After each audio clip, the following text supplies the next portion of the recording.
Welcome to the Regular Joe's Podcast. I'm Dave Pisani. I'm Barry Kay. And I'm Todd Pleasant.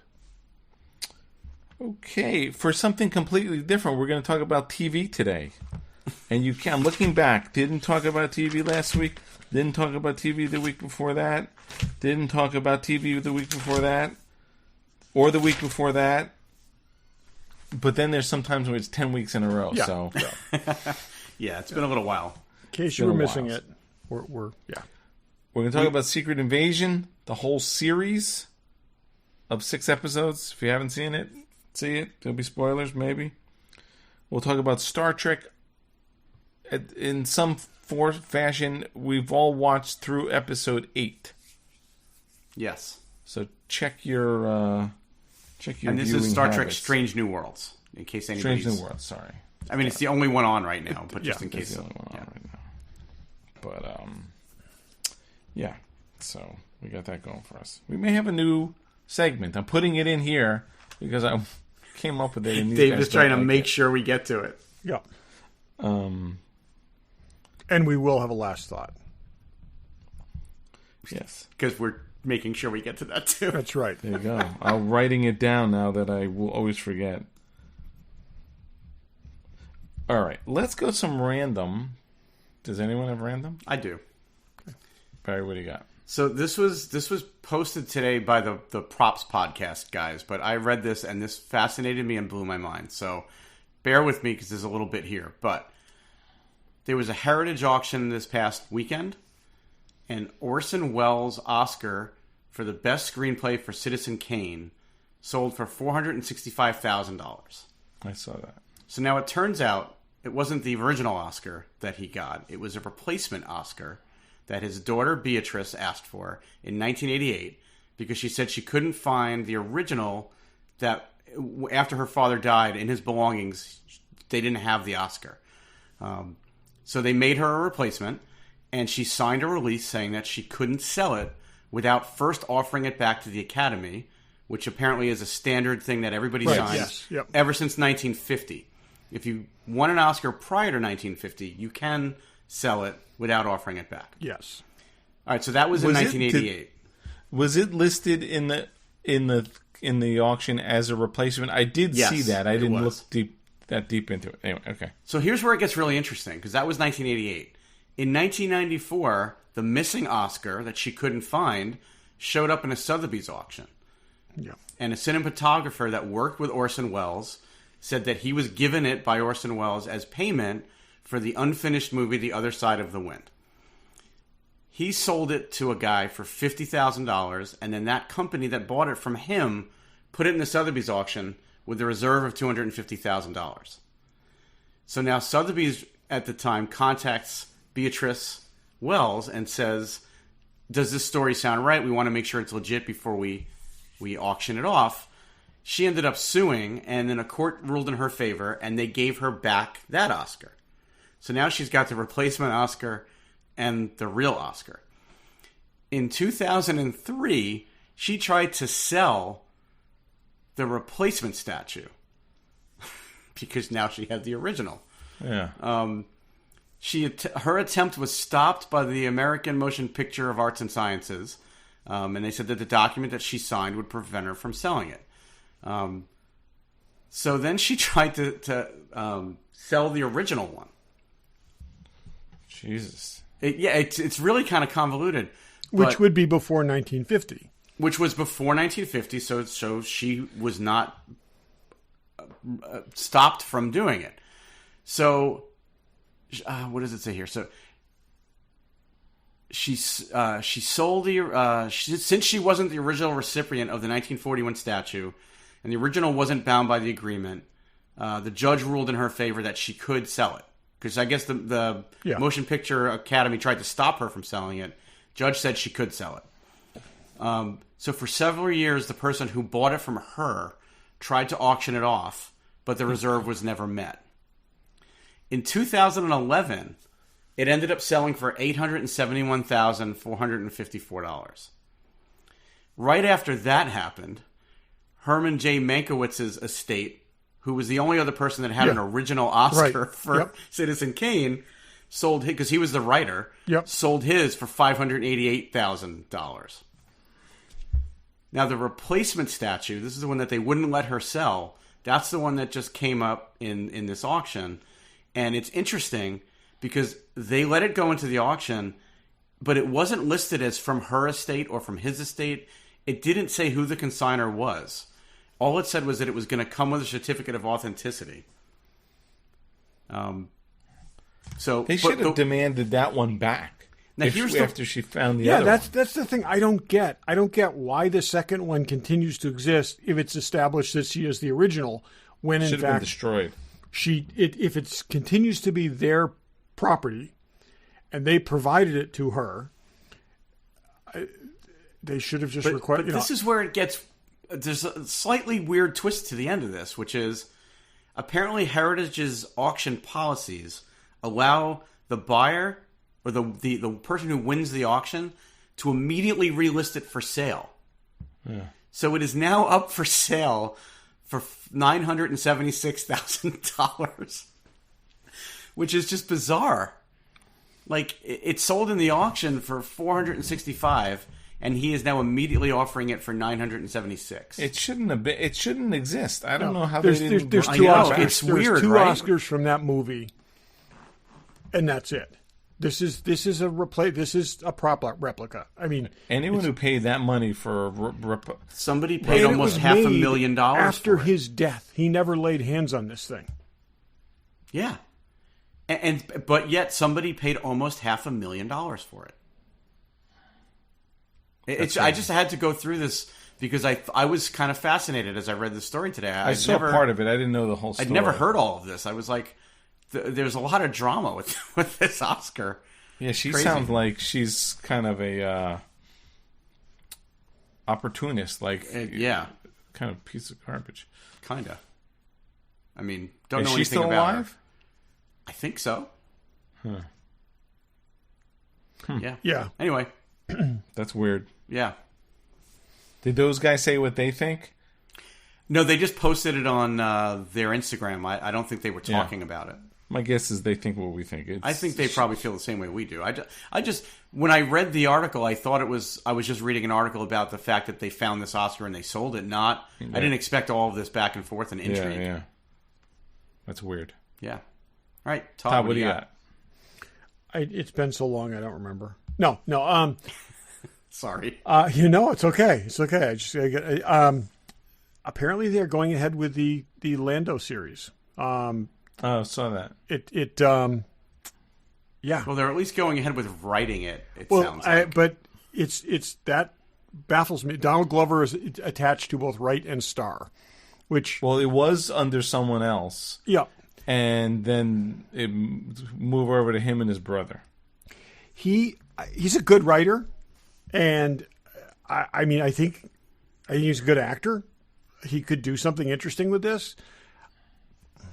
Do they want to go back to that era? I enjoyed the Solo movie for what it was, but I'm not so sure that this is the character that they need to. This is what I'm saying. It's like this is yet another point in time that doesn't directly correspond to anything else going on, and I think that's I think they really should be focusing on the Mandalorian time frame, which they're doing, and because that's unexplored territory. They've got 20 some odd years or 30 some odd years of unexplored territory between those films, and this. What if this takes place during those films during the same time period? Well, it wouldn't be Donald Glover. No, that's what I'm saying. Could it be? No, it couldn't be. No way. No. At totally some point, could he gets not up in the morning, he looks in the mirror, and he's Billy D. Williams. It's like it's after that point. So this has to be this has to be between the between the prequels and the original trilogy, and unless they're doing something else, developing something else in there, it doesn't really make sense. Doesn't mean it's going to get made. Yeah, I mean, look, maybe they need to see a script before they decide what they're going to do. Yeah. There's a lot of, Rian Johnson still has... I'm not super enthusiastic about that, and it has nothing to do with Glover. I think he's fine. I think that I enjoyed him in the movie, and I'll watch it if they make the show, but there's other things I think I'd rather see them put their And that's what I'm saying. I think there's other characters that, you know, and I'll tell you that what Andor kind of proved is that you can take a character that you know very little about and expand on it, but he's kind of a caricature, and I think that I don't know whether he's somebody that we just need to know that much more about. True. So, there are also supposedly not green, or it's moving ahead. Is I almost said Tom Cruise. Bow your heads when I say Tom Cruise. Tom Hanks has been trying to get Major Matt Mason made for a long time, and based on the success of Barbie, it sounds like they've said they're moving ahead with it. One has nothing to do with the other. I was just going to say, because those two things are so interconnected. Barbie is like 10 times, 100 times as well known as Major Matt Mason. I bet you could stop 500 people and find two that can tell you what Major Matt Mason is. And if you take that age group down below 60, you wouldn't find anybody. Be zero. Yeah. Well, and Maria said to me tonight, she goes, I guess with all the success of the Barbie movie, there's going to be a G.I. Joe movie. And I'm like, they made 3 already. They all suck. They're not. I don't know that we're going to see another one. They're leaning in towards a G.I. Joe Transformers crossover. Yeah, I heard that. Yeah. Okay. We'll see. Also, so speaking of those things, so Barbie, second week, $93 million. That's a pretty big second week. That's a pretty big first week, and it happens to be their second week. And Oppenheimer, $47 million. So those still continue. Haunted Mansion, $24 million, which isn't a bad opening for a movie that looks horrible. And I told you nobody guys, asked for. And I told you guys yesterday when we were. So we all hung out yesterday, by the way, listeners, in case you're interested in our personal lives. But when I saw the trailer, the new trailer for Haunted Mansion in front of Oppenheimer, I actually at least said, "Oh, at least I get what this movie's about now." The first trailer really didn't tell me anything and made me go, "Why the hell did they make this movie?" I still don't know why they made it, but at least I get that there appears to be a plot in the movie, because you don't get that from the first trailer at all. There's at least a storyline that was in the second trailer. The title, they threw something on. Yeah, so I mean, I'm not running out to see it. Trust me, but no. The second trailer made me. I am probably not going to see this, and I definitely will not see the "It's a Small World" movie. That will probably be the next one they do. I'm sure. I'm curious how many people who didn't get into Barbie went. I mean, maybe. Could be.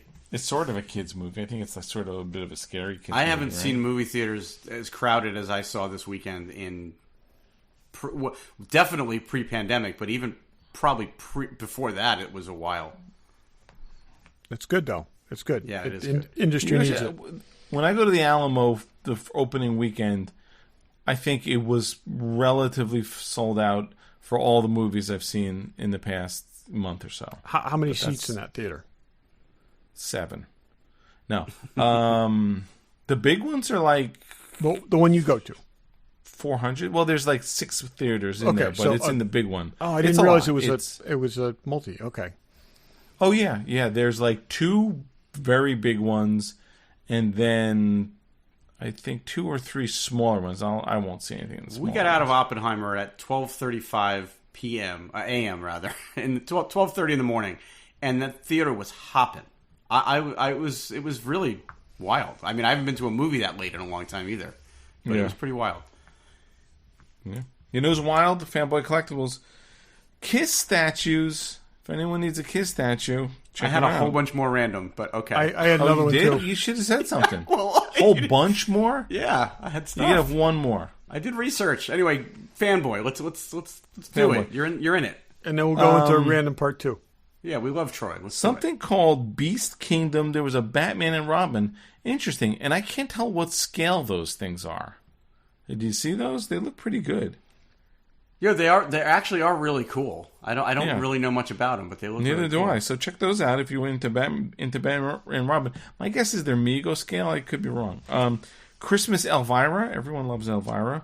There's a big Thanos statue. There's RoboCop, and there's sideshow and pre-order on the Hot Toys Toys Suit Up Avengers Tony Stark, which I'm weakening on by the day. I'm getting closer to pulling. Yeah, it looks wild. That looks great. Yeah, it's just such an iconic thing in the film that it's like, yeah, I might have to have that. So everything you need, check those guys out, fanboycollectibles.com. Check them out at their store in Newtown, Connecticut. Tell them the Regular Joe sent you. Plenty of stuff to be looking at, especially post San Diego. They're going to be probably showing up with a bunch there should be a lot of pre-orders for stuff that they announced. Lots of stuff. You had more random? I did, actually. Paul If it's Allen, as long as the last one, I'm going to cut you off. no, this is not that long. So Paul Allen's estate is donating thousands of one-of-a-kind artifacts to the Seattle Museum of Pop Culture. And what else are they doing with his stuff? I know, but it's some of it's pretty amazing, right? So he's got a 1951 Epiphone guitar owned by Jimi Hendrix. He's got a hand-painted guitar owned and smashed by Kurt Cobain. So I'll get the music stuff out of the way. It's a complete alien suit from the 1979 movie Alien. He's got Darth Vader's helmet from The Empire Strikes Back. He beat out Dave Mandel for that. He did. He's got a collection of Nichelle Nichols scripts that are hand annotated by Nichelle Nichols. He's got the hat worn by the Wicked Witch in The Wizard of Oz. Oh, I saw that. Yeah, He's got the life-size spinner vehicle from Blade Runner. Jeez. It'd be nice to be a billionaire. It sounds like this guy has had unlimited money and possible slight brain damage from a plane crash at some point. Wouldn't you buy the same stuff? That is an eclectic collection. That is interesting. If I had that money, would buy it. Yeah. All had that stuff. Handwritten lyrics for David Bowie's song Starman and the motorcycle jacket worn by Prince in Purple Rain.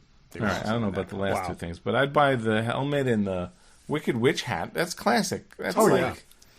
That and the ruby slippers. That's probably second to the ruby slippers. Wouldn't that be the thing? I would say in some of that stuff, it's too bad it doesn't go to a museum because it's just, Well, it is going to a museum. That's the whole point of this. That's what I was saying. Oh, it is going being donated to a museum. Paul Allen died. It's been in his collection, and he's given it all to the museum he founded. Yeah, he founded a museum in Seattle before he died. Got it. Okay. And now all this stuff is going there. Okay. And I gotta say, I think in Blade Runner, probably his gun is the most iconic prop, but a spinner? Like a life-size spinner? A life-size spinner. Yeah, that's which pretty basically amazing. was what he sat down and they closed the door, and that was it. Yeah. Yeah, because everything else. No. You saw that thing flying around a bit. Those are models. I think they had it on a gimbal, didn't they? Yeah, they did. Yeah. Really? You saw it when what's his name was Commander Adama was driving it around. He gets in it and it takes off. Like they actually, you see it lift off. So it just lifts. Okay. Yeah. It doesn't really fly because we've seen the models. But Paul Allen might have retrofitted that it could. I mean, he had the money to knowing make it fly. Paul Allen, yes, and he was obsessed with flying. So, yeah. All right, Todd, you had something else? Yes. If you go on Geek Tyrant, you can see some of Cillian Murphy's screen test for Batman Begins, and it's actually like full scenes filmed.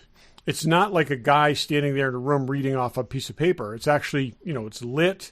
It looks like outtakes, and watching it, he would have been a really, really good Batman. He just doesn't. Oh, him for Batman. Oh, for Batman, yes. Oh, yeah. No, I thought you meant. I did read that. I didn't see the thing. He would have been. I think he would have been a really, really good Batman. I don't think he would have been a good Bruce Wayne. And I think that's the. I think that was the trade-off there. Is they really. Bruce Wayne's on screen a lot more time than Batman. Right. So, Right. I got two more quick ones. Oh, my God. According to Giant Freaking Robots, so take it for what it's worth. Nothing. Yes. They claim Keanu Reeves has filmed a cameo for the Star Wars show The Acolyte. They say they have it on exclusive. They have exclusively learned that. So we'll find out. I would like to see 3 things from Giant Freaking Robot that prove true that weren't previously reported somewhere else. Right. Because that is it. That and what's the other? There's another one. Is it Collider? There's another one that's just Collider comicbook.com. Yeah, comicbook.com. Where it's what can we make up this morning for clicks, and but that would be cool. That would be cool. But who's in the Acolyte? Anyone we know? Chewbacca. Jonas is in it as a... I would put... sense if it's someone he's friends with. I would put giant freaking robot at the top of those three, but in terms of credibility, but that still doesn't mean much. No, it doesn't. So, yeah. I'm just throwing it out there because I read it. Who knows? We'll see if it's true. And then the last one, quickly, Paramount Vice President of Star Trek Brand Development, John somebody, at San Diego said, we all know that Prodigy is not currently available on Paramount Plus, but it isn't the end of the story for Prodigy. Season 2 is still in production. The creative team is working hard to finish it and to find a new home for it. So there is hope that we'll see the second season of Prodigy, which I've said it before. I know Todd has said it. I was very apprehensive. Turned out to be a really good show. So I was looking forward to season 2 when they pulled the plug. Much better than expected. And I will say this. There's a story there that we don't know. There's you don't pull something up by the root the way they did with that show. There's got to be a rights issue. There's got to be something that is it's a rights issue. They wouldn't be finding a new home for it. No. But what I'm saying is there's got to be something that's a lot messier. That their rights were shorter term than whatever. But like I said, there's got to be something because that's just so odd. That's so there's a co-ownership thing that they didn't factor in or something. But very strange. All right, Dave, now I'm done. You know who's awesome? Fanboy Collectibles. Oh, sorry. They are. Go there. They're still awesome. They're still awesome. Yes. Okay. Secret Invasion, I guess. There'll be spoilers if anyone gives a shit. And I'm not sure you should. Okay, so let's just for a second. Okay, do you remember the trailers for this? No. See, I remember being very optimistic. I remember thinking they could get a Winter Soldier vibe kind of thing. They could, you lean into the paranoia. They haven't really done a spy drama. And they still haven't. It's like I every single episode I watch thinking, okay, something's going to happen soon, or why did it was going to be? There were two thoughts in my head: something's going to happen soon, or why did Jay just kill that person? Because that seems to be apparently the showrunner in this thinks that the only way to add drama to something that is brutally slow is to just kill a character.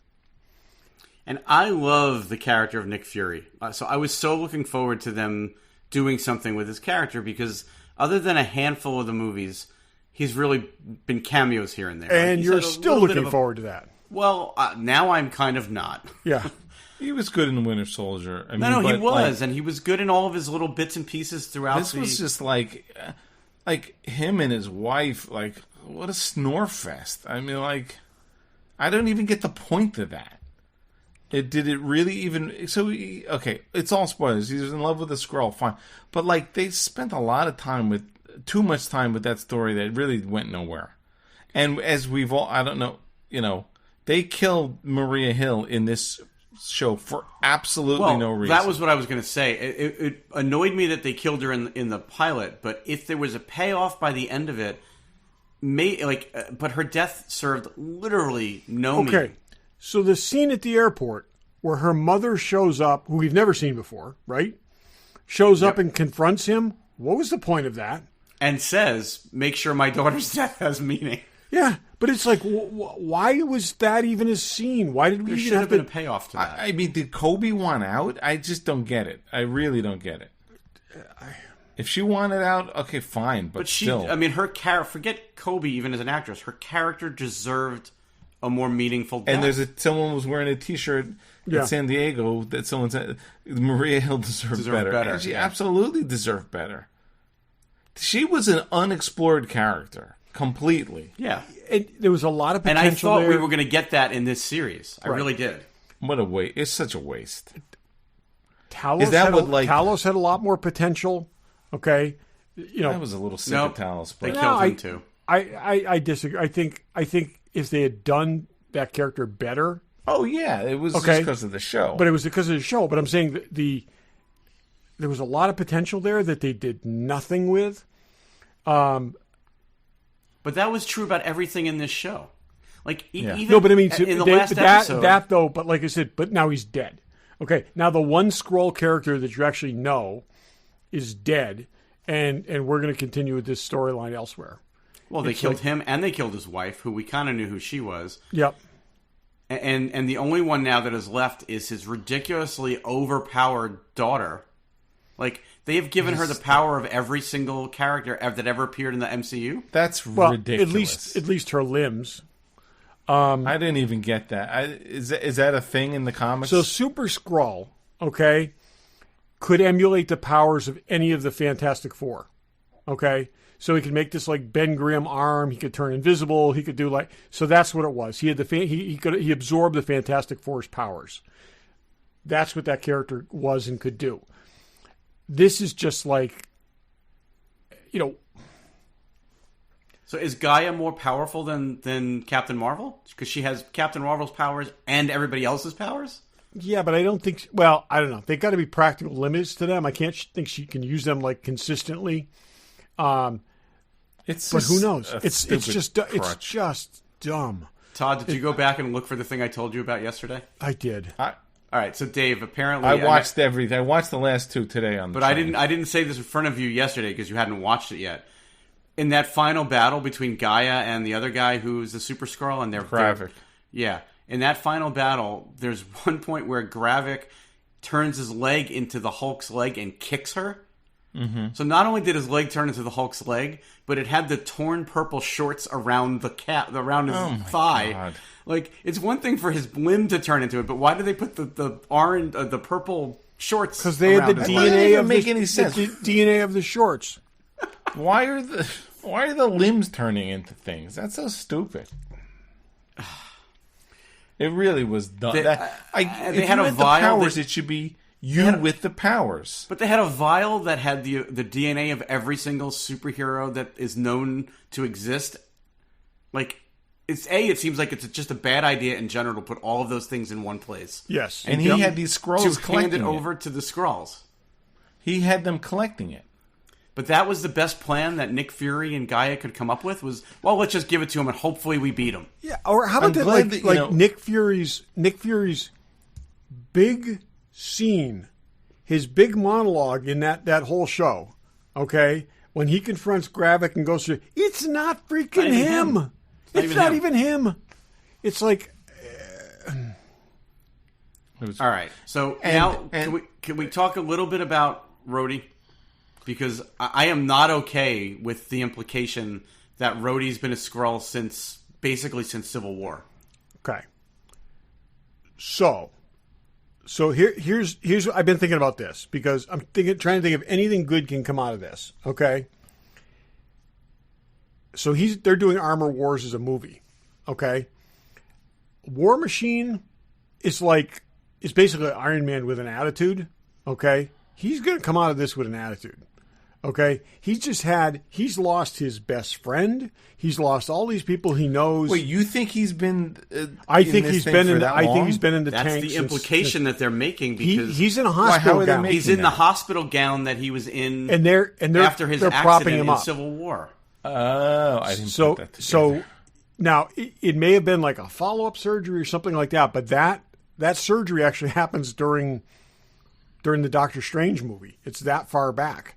Okay, it's like right after because that's one of the things that they're calling him. And So then why would he go along with? But if helping that's everybody? true, all those scenes that we saw him in at Tony's funeral and everything that happened leading up to that, it was all bullshit.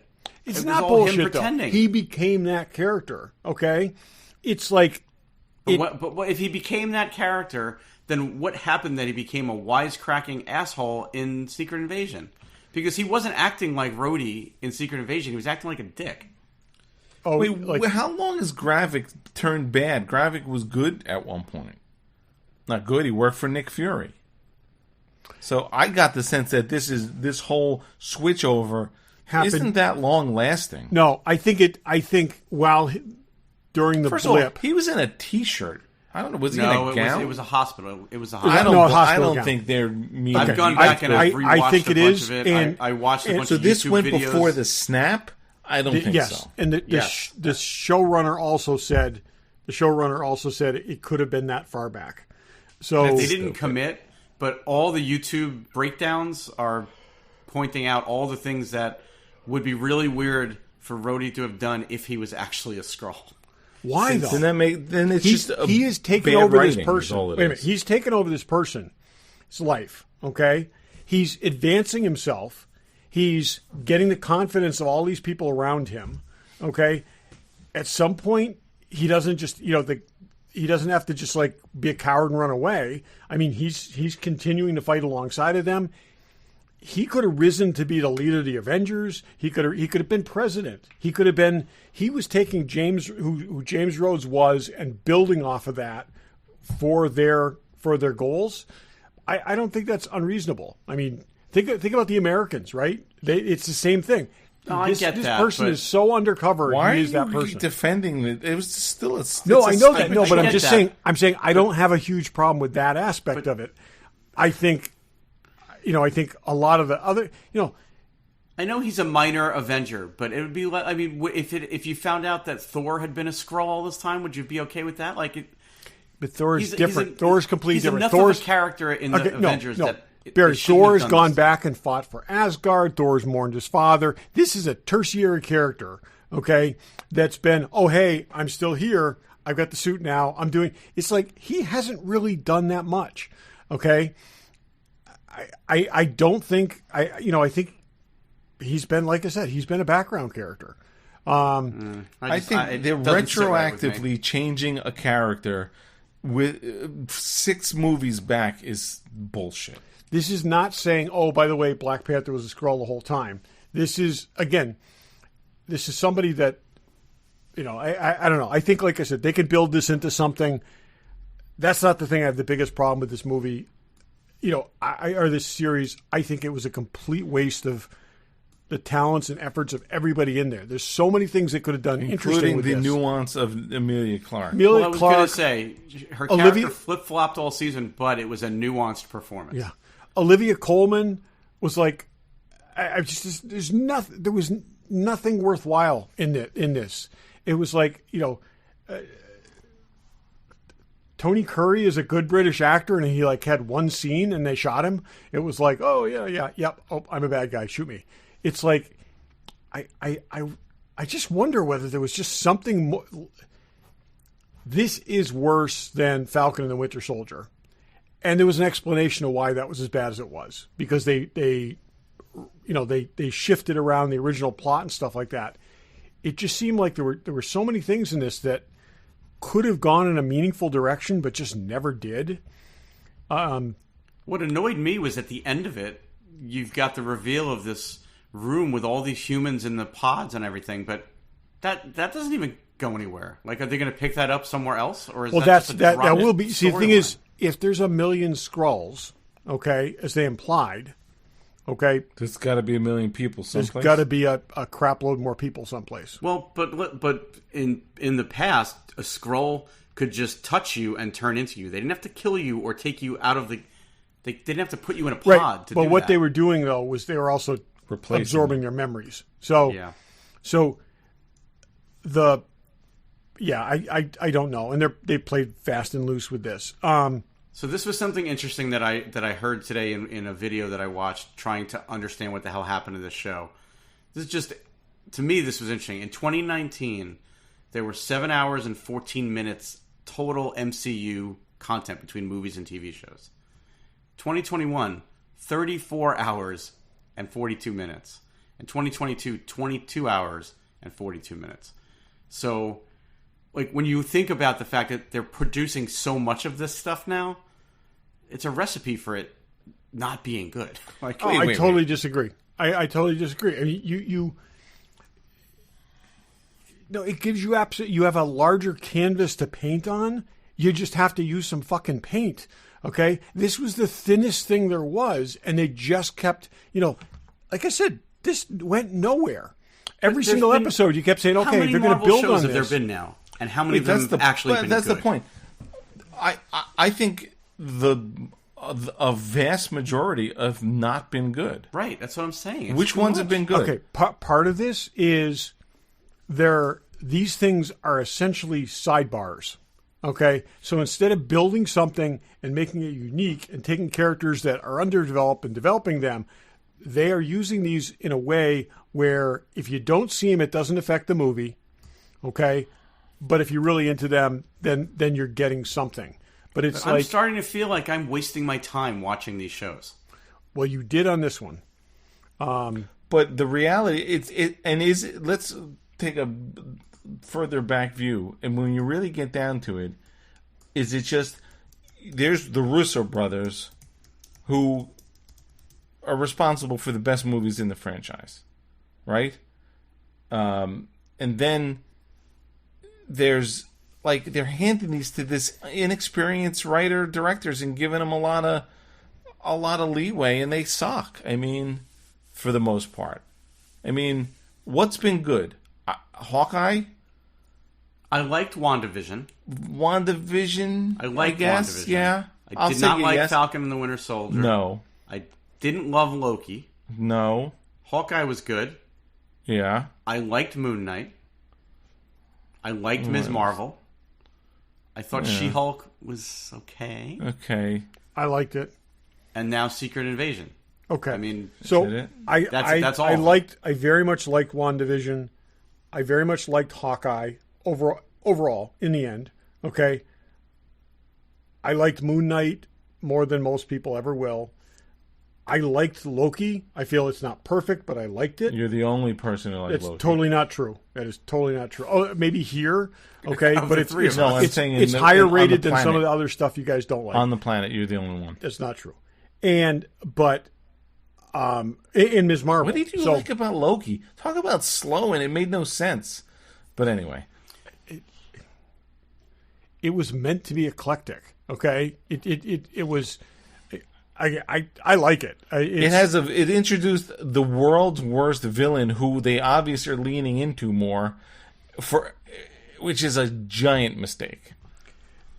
Well, so if you until think that about guy goes to prison, and then what do they do? But allegedly, think about what's coming, right? So we're going to talk about Loki season 2 in a minute, but Loki season 2, then Echo, Ironheart, Agatha, Echo Covenant doesn't of see the light Chaos, of day.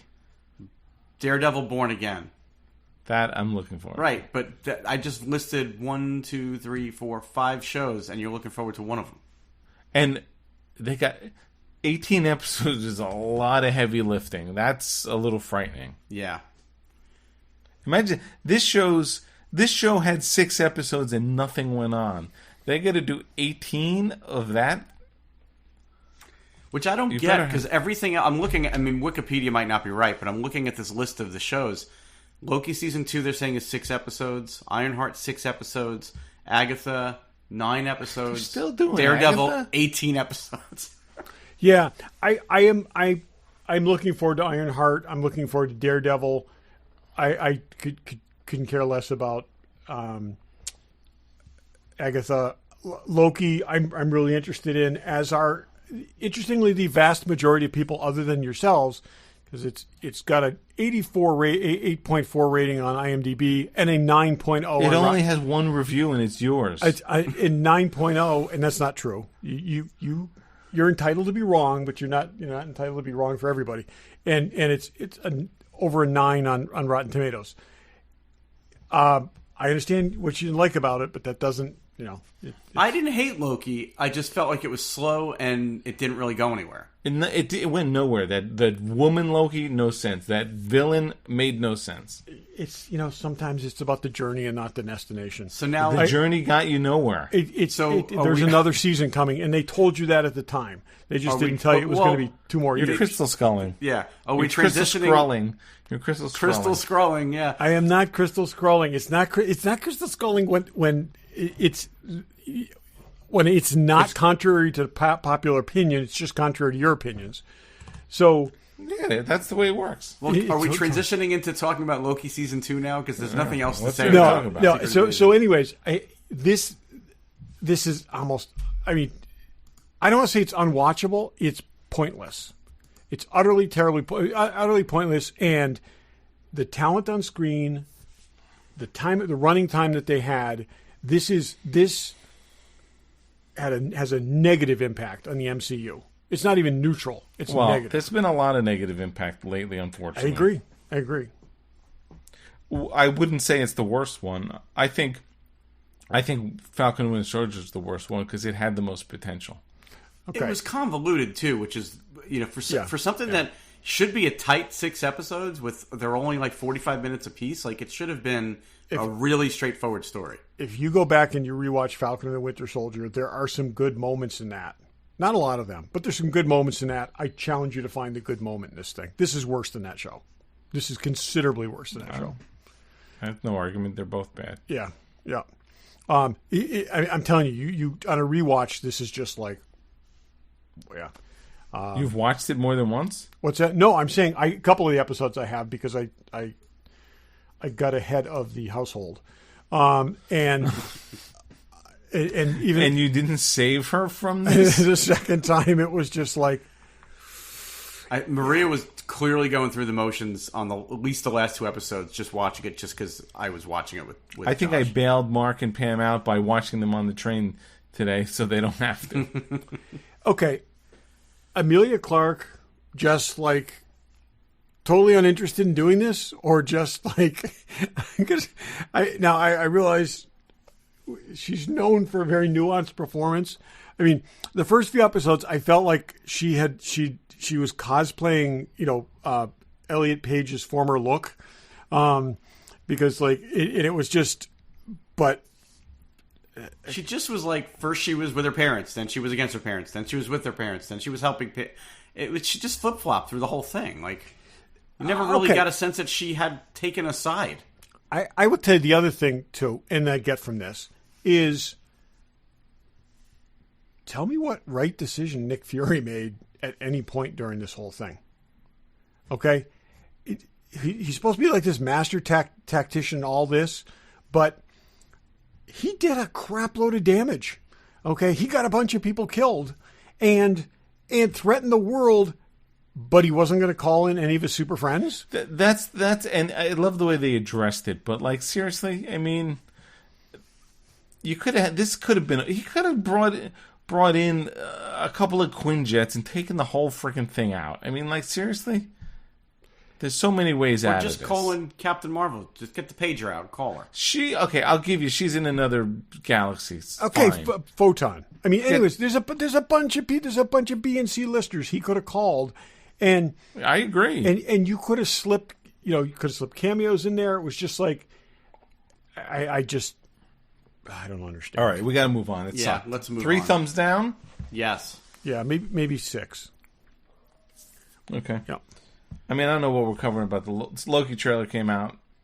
I think that they have fooled us so many times with these trailers that I got excited watching it going, oh, cool, it's going to be better than season 1. But I don't really necessarily believe that. Just like I got excited watching it thinking, wow, it looks almost as good as season 1, but... And I was thinking it looked better than season 1, and I'm like, yay, short rounds in it, but I don't know. I still don't get the female Loki. There's no use for her whatsoever. I don't get that. Totally disagree. That show suffered from a really bad last episode, and then a 2-year cliffhanger was ridiculous, but there was a lot good in that show. It holds up a hell of a lot better than either of the other 2 bad ones, so...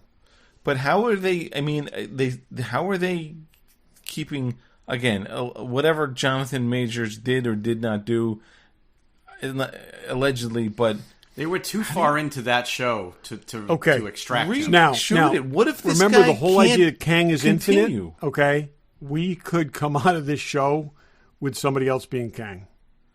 Kang sucks as a character. What we've seen. We barely saw him in this trailer, which leads me to think maybe he's not a major player in it. Yeah. But or he is, and we just didn't see it in the trailer. Who knows? I don't know. They've already October done 6th, though. October 6th, we got something to watch. In Iron Man 2, terrible film, they already did the bait and switch. This isn't actually the guy once. So it's going to be hard. And by October 6th, Ahsoka will be over, so at least we'll have something to watch. Yeah. Hopefully, and Magnus at least PI one of us comes back. potentially be open to enjoying it. So that's good. Well, you know me. I go into all of this stuff cautiously optimistic. I'm hoping it's good, but I'm just getting I would say all this fatigued stuff on these shows, all sucking. See, I don't think they all suck. I think you pointed out that there are two legitimately that suck. Okay, some may not be what you like, but that doesn't make them suck. Okay, that's the definition. Marvel I don't was like better them. than I thought it was Thereby gonna they be. suck. Ms. Marvel was good. I enjoyed that. I like Ms. Marvel was very good. I think it was actually very, very good. I think She-Hulk was very good.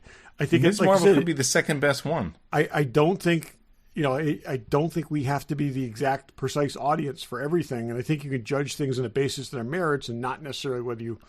Well, but it I was think personally what you were looking for.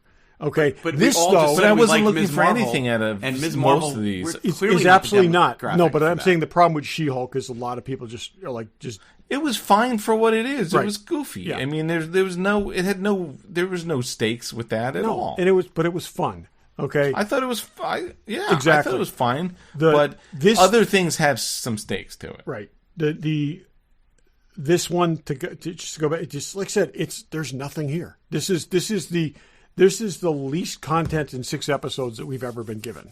It meanders, it goes nowhere, and there's nothing. And I just wonder if it left the writer's room like that, or did it get messed up in editing? Barry, Like, I would just love wonder. to know this because it just seems like, again, the actors they hired, the locations they had, all the stuff they were doing, is this like, oh, we can't do this because of the Marvels? Oh, we can't do this because of this? This is going to interfere with Armor Wars. So there's not even any stage setting. But if you'd like to think that unlike other franchises, they actually plotted and mapped this thing out. So they should be able to do whatever they set out to do. This thing is bookended by Nick Fury walking out of that door to the space station and then walking back into the door of the space station, and nothing of consequence happened in between other than 2 characters died. Well, I mean, the worthwhile world characters. almost came to an end, but No, but but I'm other saying than it that- didn't happen, though. I'm saying so Right. nothing happened other than we took 2 good characters off the board. So, yeah. All right, enough of this Okay. show. Let's do a palate cleanser. Is a new segment. I'm calling it. I love that ? So Todd hates this. I know that. Well, because you're wrong. But anyways, continue. It's just we're trying to have some fun here. So last episode, I claim that Barry likes every music act you can name, and Todd likes every comic book you name, and they claim that I like every Tom Cruise movie. So we're gonna go. You guys have to come up with a Tom Cruise movie, and I'm gonna name one for each of you. But hopefully, if we ever do this again, we can come up with our own stuff. And you have to be honest. So we're supposed to name a crappy Tom Cruise movie? No. You could name one that you don't think is good, and you think I'm a dope and I like. Okay. Yep. Okay, but for Todd, for you, I gotta be honest, it's not as easy for me because I don't know all the comic books. So it could be a good one. Okay. And have you seen those? One of my plans was, have you seen those videos where like a woman or a guy is on the phone and their dog is sitting next to them, and they just are making believe they're on the phone, and they say all the dog's favorite things to just see what I was like, yeah, I'm gonna go to the park, and then the dog is like, and then yeah, I might go get a ball. I don't know. I was gonna sort of do that and weave these into a regular conversation. Anyway, Barry, Dire Straits. You know what? I'm kind of a Dire Straits greatest hits kind of guy. I don't go deep on Dire Straits, but I like them. I have seen them live once on the Brothers in Arms tour. Okay, see? I did too. Barry likes everything. I mean, Todd, again, this is you. Spawn. Romeo and Juliet's their best. Spawn has never interested me. Just don't. Really? Not a big Todd I'm wrong. McFarlane fan at all. Nope. It's just it's a like bad product of the. It's everything bad about the '90s. I named that because I didn't think you'd like it. That's why. So No, there you it go. is everything This bad about the proves- '90s, even though I think it's late '80s. But This it proves yeah. my theory. Yep. All right, can I throw out a Tom Cruise movie for Dave to see if he likes it? You okay with that, Todd? Sure. Yeah. All right, Legend. I don't like Legend. Nobody likes Legend. Pam loves Legend. And Tom Cruise is even... Well, he may be the worst thing in that. He is the worst thing in it. Although the script is horrible. It is. And Tim Curry's performance is so over the top, but I Tom Cruise I don't blame Tom Cruise for that. I really don't. There you go. I don't blame Tom Cruise for that. Thereby, a good Tom Cruise movie. I don't know if we'll ever do this again. Barry, let me throw a couple more at you. Okay. Air Supply. No. Okay. No. Here I am, the one. Yeah, sorry. One more. Yeah. One more. Can I tell you a quick Air Supply story? Oh my gosh, sure. So this is like the 80s. I'm walking through, there's a big park on Long Island called Eisenhower Park. Walking through with my friend Todd. Different Todd, obviously, but high school friend Todd. And these two girls are following us everywhere we go. And we're like, oh my God, these girls are following us. We finally stop and talk to them. They claim they thought that we were the two guys from Air Supply. You should love them then. And that is who he married. Yeah. And that turns out my wife Maria. No, I'm kidding. No, I'm not a big fan of Air Supply. Okay, Toto. I'm less of an even greatest hits fan. I like Africa and whatever their Toe the Line. Would you like Africa if Weezer didn't redo it? I actually prefer their version over the Weezer version. It sounds exactly the same. Yeah. But those are basically the Dire Straits and Toto are basically like the two frozen in time greatest hits kind of thing. It's like, it's okay. Hold the Line. I think that was the other Toto song. Yeah, those are the two songs I know. Oh, and Rosanna. They have three songs. Rosanna. Yeah. True. Okay. Anyway, but that was our attempt at it. Okay. Something. So Star Trek. Yeah, let's talk about something good. We're just going to hit some different things because it's still going on, and we've been going on for a while. But Strange New Worlds is great. I think it's been great. It's been great. I mean, it's been fun. It's been serious. It's been dark. There's plenty of Nurse Chapel, as we were talking about. Yeah, I was saying to you guys yesterday, I'm impressed with how much of a main character she's been in this season. It's interesting. I don't think that you can have too much. I'm just saying. I agree, and I think, but here I've watched a couple today or yesterday and today, so they're fresh in my mind. Here's what I don't get, and it's not a complaint, but why bring in Jim Kirk? I don't see the need for that. He didn't need him, and I think I said to you guys, I felt like the episode where he went back in time almost felt... Why was it him? It almost felt like a Jim Carrey impersonation of Kirk to me at points. See, I don't get that. I don't have that problem. I kind of feel like he's the elephant in the room, and by dealing with Jim Kirk, you get it out of the way. And I think but I think that the less I would have been show him, the less we have to think about the fact that this isn't William Shatner. If they'd done a different episode, we don't want that. If they'd done a different Pike episode Enterprise. other than the time travel episode, I would have been fine with the. He's basically in between jobs in the Farragut. He's hanging around for his brother, whatever like that. That would have been all the Jim Kirk I needed. And where did we see? What did we see of him last year? He was in. No one met him. He was in the best episode last year, but it was an alternate version of him. It was. Remember the episode? Is that the only thing he was in? It was in the I Balance think of he just Terror showed up episode. that one time, yeah. Yeah. Okay. Yeah. But let's roll this back a little. And one of you may have said it. There's not a ton of Anson Mount in this. No, and there doesn't have to be, and that's the great thing. No, but I feel like I feel like the two episodes that they brought in Jim Kirk should have been Pike episodes. Like, why can't he do that part? He had a thing in his personal life, but also I feel like in this show they're emphasizing the other characters, okay, and they're letting him be kind of who you perceive him to be. They're kind of fleshing out the aspects of his personality, but they're not making it, he's the guy who leads every mission. Because remember, if he becomes Jim Kirk, okay, Jim Kirk is not original as Jim Kirk. Supposedly Kirk broke the mold and was leading all the missions and doing all this kind of stuff that he shouldn't have been. This is a more traditional captain. He's more stand back. He's trust his people. I get that. I don't actually mind this at all. I really don't. I think they've used him very well.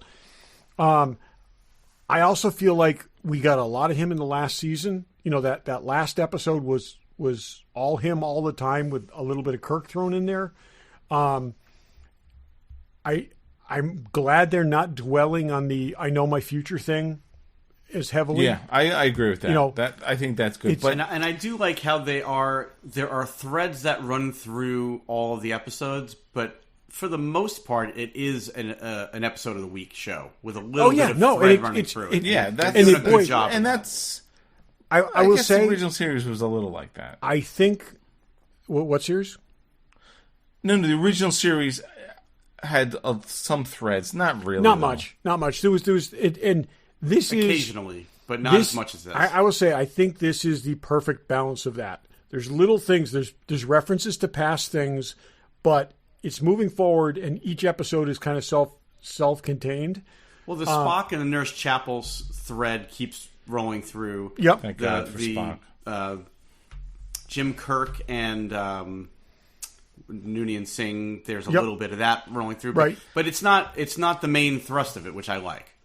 No, and that's I'd say take Kirk out of it. I think it'd be cooler if it was Sam Kirk, and maybe instead of he always talked about his brother.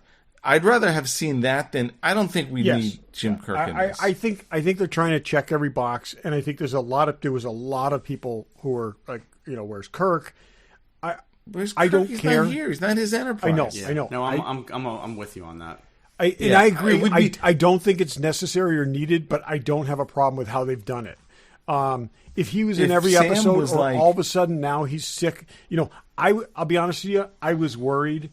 Number one was going to spend half this season in the brig, prison, and he was going to be the replacement. That's what I thought. I thought he was going to be the second officer for like 6 episodes, and then you'd see. I am glad that didn't happen. And because of that, I think it doesn't bother me as much. But that's what I spent the whole year expecting, because I knew he was going to appear in season 2. I would think there'd be more complaints of like, why are you making a Kirk and Spock thing? That's sacred. I don't know why they're leaning into this. I will say, I think they're doing a superb job tap dancing around canon. Okay? I think, like I said, we were everything you can look at with the Chapel-Spock relationship in the original series, henceforth known as Those Old Scientists, looks like an unrequited romance, but it's actually a past relationship. And it works, okay? McCoy never wasn't there during it, okay? But she's like upset all the time when he's, when whatever's happening and is freaked out when he's going to get married to like I said, they've done a really good job weaving these things in there. Well, and I really like the backstory that they're giving these characters, because they're showing that they're not just like academy cadets that graduated at like a lot of because we were talking about it yesterday, but they set up a war with the Klingons, and there has to be an aftermath from that. And they skipped forward, and we never really saw that other than some ship battles, and that was it. And then it was dealing with the consequences. But most of that battle happened off screen. I thought this was really, I love that they went back to the Discovery kind of battle uniforms, and I really liked that they did some of them in red, so you could actually have red shirts. But those were basically put that together until the guy showed up with his neck slit. But those are basically the tactical outfits from first season of Discovery. Why? Yeah, here you go. We're in battle on a dark planet, but I have a red neon thing and lights on my shoulders. Here. Just in case you're missing me, I have lights on my shoulders. But I love the frontline battle station there. As I said to Barry, it felt a little bit MASH. It felt a lot China Beach. I thought that was really good because that. And I just loved how they were dropping Chapel off there. And she's like, "Where's the landing pad?" And they're like, "We're not landing. We're not landing. You're transporting in flight." Like it was. And great. it's like, oh, congratulations! You're now the head nurse. You're the senior nurse. And well, yeah. And Clint Howard showing up was Oh great. yeah, I mean, just I brilliant. loved seeing It's him. like it's I know we're Should have jumping from offered episode to them some episode. Tranya. How come what's that? she didn't offer? He totally should have offered her some Tranya. That would have been great. So he was never in Next Generation, but he was in he's been like 5 shows. I mean, it's pretty great. Well, and the So- Doctor turns out to be a total badass that we had. He's no a idea. badass. Yeah. And in real life, he's a mixed martial artist. So that's his Makes his sense. thing. So I also love the thing with the Klingon where it's did you recognize the actor Barry? I didn't. Okay, so he's been in a bunch of things. He was in The Wire. Yeah. He was in The Wire, but he's the father of the woman that Barry kills in Barry, the policewoman. And Oh, okay. okay, so he's the big scary dude that interrogates. Oh yeah. And but he's been in a ton of things, and he's really good. He was awesome in The Wire, and just a really good actor, but nowhere near as physical as the other guy. And you could see that during the fight scenes, which, Well, I mean, the Klingon character was walking with a cane when he right. was Oh yeah, in but that also fighting you sequence, saw so. when during the fight scenes, it was very clear that Mbenga was Mbenga, and the other guy, they never showed his head during the fights. So, but That was about as dark as they've gotten in Star Trek, I think. I right? got to think so too. Right down to the two of them lying at the end. Yeah, And but yeah, no, it's What was with the medical bed at the end? I didn't understand what. Yeah, I didn't what get was that all. either. Oh, I think Where that the was a screen metaphor glitched. for it wasn't working to begin with, and it was just not. There was you could fix it, but it was going to fail again, and it was all about it. Really needed. I think he was basically saying it just needed to be replaced, but you could make it work for a time, but it would only work for a certain amount of time. And I think that was metaphor for basically. I got that, but then No, but I'm then saying he all fixed it, and then it said the security alert or whatever. Yeah, the I don't know, Yeah. but it's been good. And like we talked about either in person or on the show before, you're getting all the characters. You're getting some more than others, but you're certainly getting Uhura. You're getting Ortega. You're getting La'an. You're getting certainly Spock and Una. stupid Sam Kirk, and you're getting plenty of everybody. yeah. Did we And- talk I on love the that Carol show? Kane. Did we talk on the show about the crossover with Lower No. Decks? A I know little we bit, talked we about it privately, but I absolutely adored that episode. I thought it was did one a of the great best. job. It is the highest rated episode of the show, with the I exception had no of the, idea how they were going to pull it off, and they pulled it off so well. Yeah, with the exception of the finale last year, it's the highest rated episode. And So good. I was worried about this, and they just did a great job. But it also shows the range of the characters that they created. The moments that some in this show, but in the other ones, I love seeing the crew together when they're not like hanging out together.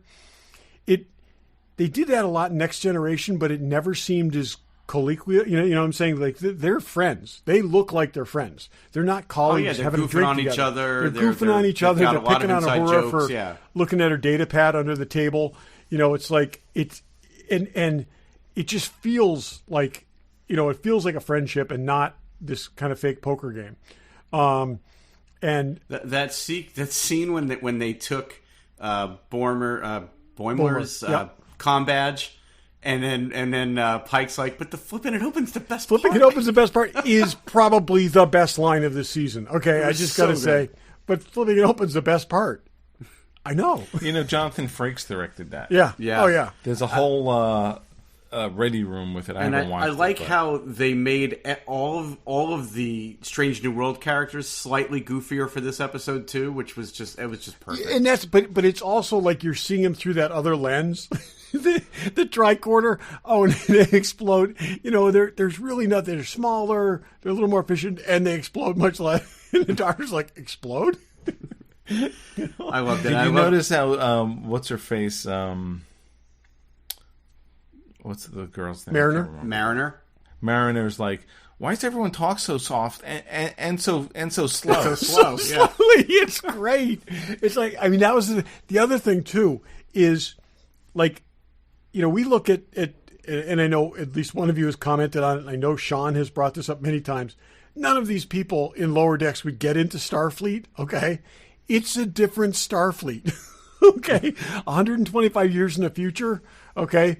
Not everybody's fully baked when they get onto the ship, okay? And that's also a C-list ship, okay? It's like we're used to the the people serving the best of the best. This is not the best of the best. Right, you're right. We're always seeing the flagship crew. Right, and this is the oh yeah, they were in my class too. They finished 54th in a class of 55 people. I liked it. I love the interactions. I wasn't prepared for how hot Spock is. It's like, it felt like both things. I loved not only the little animated thing at the end with the crew of but also the rationale for that.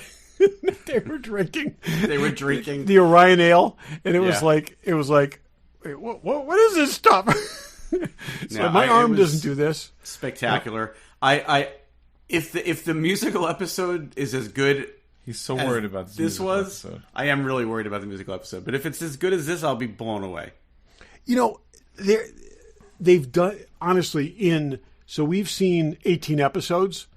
There's been one dud in 18 episodes. Okay? And if you go back and just you may not love every character and every single thing, but there's one total stinker out of all these, and that's still a 6.5. It's well, and when you look at their track record with everything from Discovery forward, that's actually an amazing record to say. It is amazing. 17 good episodes out of 18. It truly is, but it almost seems like this from this forward, with the exception of Discovery, they got it on track. Okay, they got, from when this started, Picard's last season was good. Okay, Lower Decks has been good. Okay, I would argue Prodigy was good. It's like they rediscovered what Trek was, and they're tapping into it. This totally feels the most like old Trek. I mean, it's also the essence is there. You're watching it, you're not being taken out of the moment and saying that wouldn't happen. We talked about it all, but the charades episode where Spock is... I love that one. He's hysterical. Perfect original series episode. Inexplicable, run into an alien takes out the Vulcan DNA. I loved that communicating with the aliens was just like a tech support call. It was like an automated tech support call. Right. We have solved your issue, communication complete. No. It's like, the problem is fixed, communication complete. So good. So good. It's like I said, this is what it should have been out of the chute years ago. I'm glad they finally caught it. We may not appreciate it as much if we didn't have to suffer. And that's true.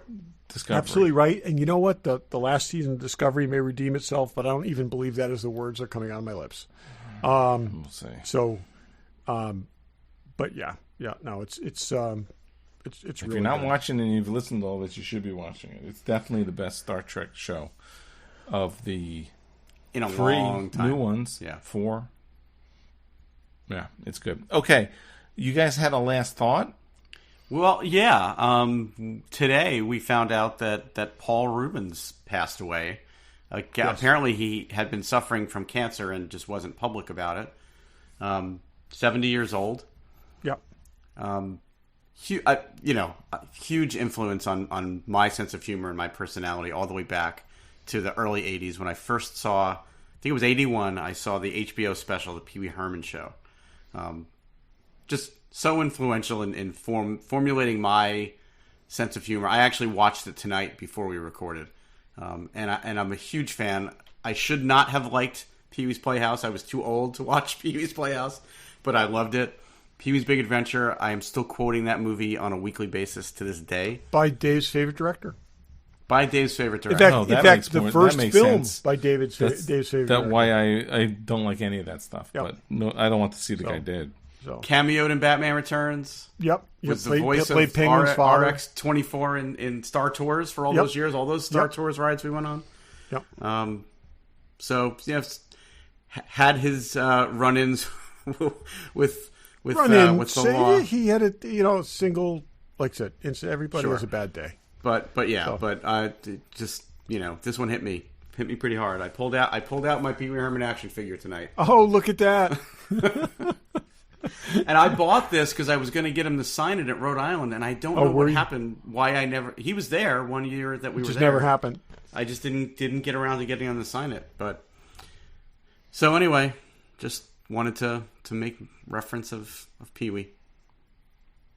He will be missed. Rest in peace, Pee Wee. Yeah. Paul. Yeah. Next week we have no idea, but it'll be something. It'll be a show. It'll be a show. We'll be. We may talk entirely about the musical episode of oh boy.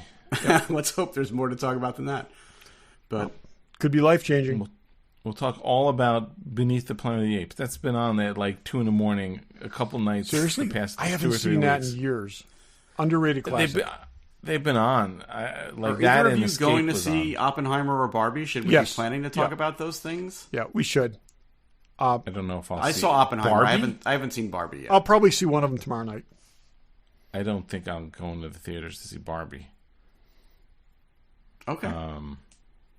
Will you see one of them? Will you see one of them? Will you go see Oppenheimer? I mean, I'm willing to see Barbie if you want to see Oppenheimer, and then we can at least. I probably got to go by myself because Mark already saw it. Speak authoritatively about.